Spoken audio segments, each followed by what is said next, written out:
Hello दोस्तों, मैं दीपक मच्छी और एक नई वीडियो में मैं आप लोगों का हार्दिक स्वागत करता हूं। दोस्तों, क्या आपके जीवन में यीशु की ज़रूरत है? अगर है तो क्यों है? इस वीडियो में मैंने इन्हीं सवालों का उत्तर देने की कोशिश किया है। तो देरी न करते हुए चलिए हम लोग वीडियो को शुरू करते हैं। तो इस विषय को समझने से पहले हमें यीशु के परिचय को जानने की ज़रूरत है। असल में यीशु है कौन और क्यों हमें यीशु की ज़रूरत पड़ सकती है? तो इसका उत्तर हमें मिलता है पहला जॉन की पुस्तक उसका 2 अध्याय का 1 पद में, जहां जॉन यीशु का परिचय कुछ इस तरह से देता है। My little children, these things write I unto you that you sin not, and if any man sin we have an advocate with the Father Jesus Christ the righteous. तो यीशु एक वकील है और वकील की जरूरत किन्हें पड़ती है? जो खूनी होता है, जिसको फांसी की सजा लगी होती है, अपने बचाव के लिए उसी को वकील की जरूरत पड़ती है। अब वह खूनी और आसामी कौन है जिसको एक वकील की जरूरत है? और इसका उत्तर हमें मिलता है रोमियो 5 अध्याय का 12 पद में, जैसा कि लिखा है, अतः जिस प्रकार एक मनुष्य के द्वारा पाप जगत में प्रवेश किया तथा पाप के द्वारा मृत्यु आई, उसी प्रकार मृत्यु सब मनुष्य में फैल गई, क्योंकि सब ने पाप किया है। अब यहाँ पर समस्या एक व्यक्ति के द्वारा आता है और उसके माध्यम से पूरे मनुष्य जाति में फैल जाता है और सभी वो गलतियाँ दोहराते हैं जो गलती एक व्यक्ति ने किया था, और उस गलती का पनिशमेंट यहाँ पर आता है मृत्यु। जैसा कि रोमियो 6 का 23 पद में लिखा हुआ है, क्योंकि पाप की मजदूरी तो मृत्यु है। लेकिन इसके आगे हम जाते हैं तो पता चलता है कि परंतु परमेश्वर का वरदान हमारे प्रभु यीशु में अनंत जीवन है।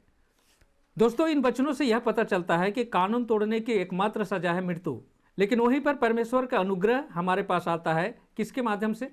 एक वकील के माध्यम से, जो यीशु है। क्योंकि यीशु ही वह वकील है जिसने हमारे सारे गुनाहों के पेनल्टी खुद भर दिया। जैसा कि रोमियो 5 का 8 पद में लिखा है, परंतु परमेश्वर अपने प्रेम को हमारे प्रति इस प्रकार प्रदर्शित करता है कि जब हम पापी ही थे, मसीह हमारे लिए मरा।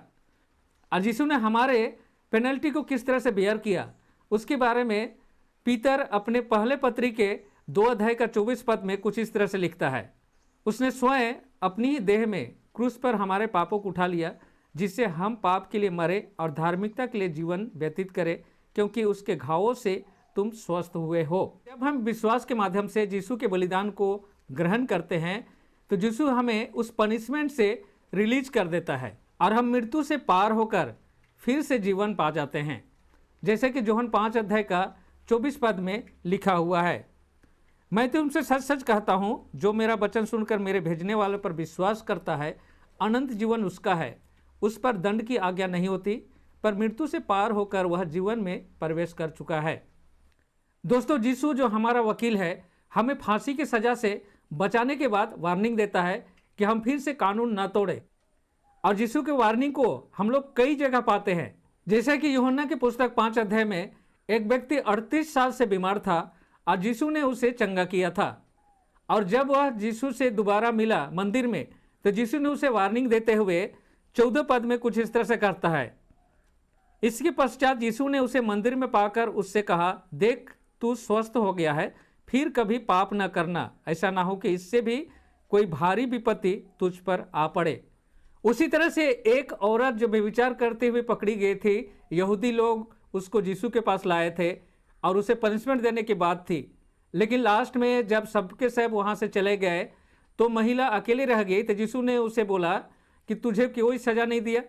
उसने बोला, वह प्रभु किसी ने नहीं दिया। तो यीशु ने क्या बोला, मैं भी तुझे सजा नहीं देता हूँ, जा फिर पाप मत करना। उसे भी यह वार्निंग दिया कि फिर से दोबारा वो गलती मत करना। अब यहाँ पर इस बात को भी बहुत अच्छी तरह से समझने की जरूरत है दोस्तों, कि मृत्यु कैसे आई। तो रोमियो 5 का 12 में हम लोगों ने पढ़ा, जहाँ पर लिखा है, जिस प्रकार एक मनुष्य के द्वारा पाप ने जगत में प्रवेश किया तथा पाप के द्वारा मृत्यु आई।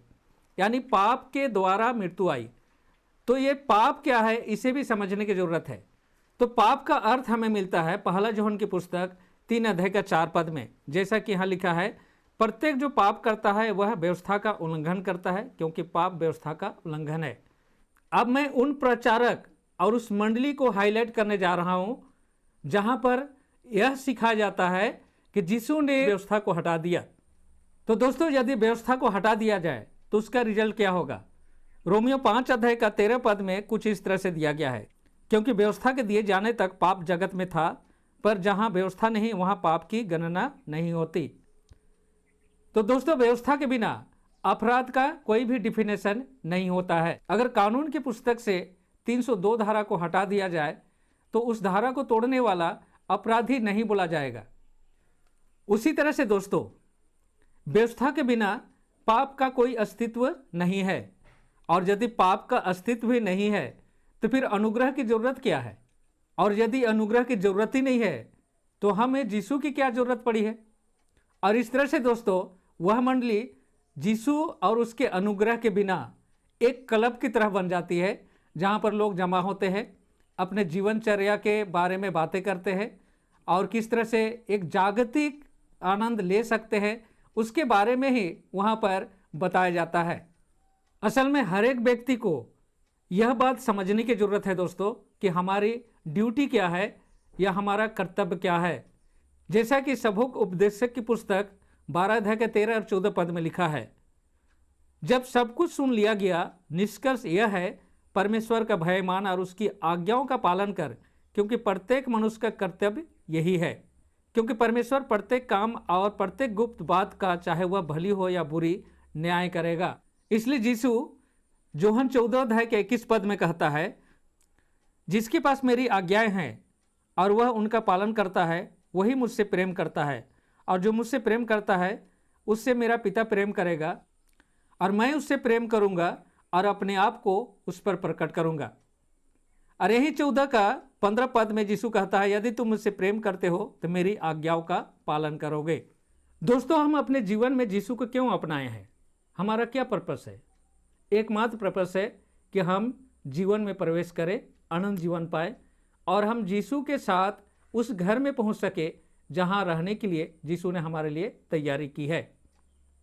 तो वहां जाने वालों का जो क्राइटेरिया है, कौन लोग वहां जा सकते हैं, अगर हम बुक ऑफ रेवलेशन चैप्टर 22 का 14 वर्स को पढ़े तो कुछ इस तरह से लिखा है, blessed are they that do his commandments, that they may have right to the tree of life and may enter in through the gates into the city. तो यह पद हमें सावधान करते हुए बताती है कि उस होली सिटी में वही प्रवेश कर सकेंगे जो परमेश्वर की आज्ञा को पालन करते हैं। तो दोस्तों, आज के वीडियो में यहीं पर समाप्त करता हूं। मैं विश्वास करता हूं कि मेरा यह छोटा सा प्रयास आप लोगों को यीशु का अपने जीवन में क्या स्थान होना चाहिए इसको समझने में जरूर मदद किया होगा। तो मिलता हूं अगले वीडियो में, तब तक परमेश्वर के आशीषों का आनंद उठाइए। परमेश्वर आप लोगों के साथ हो। धन्यवाद।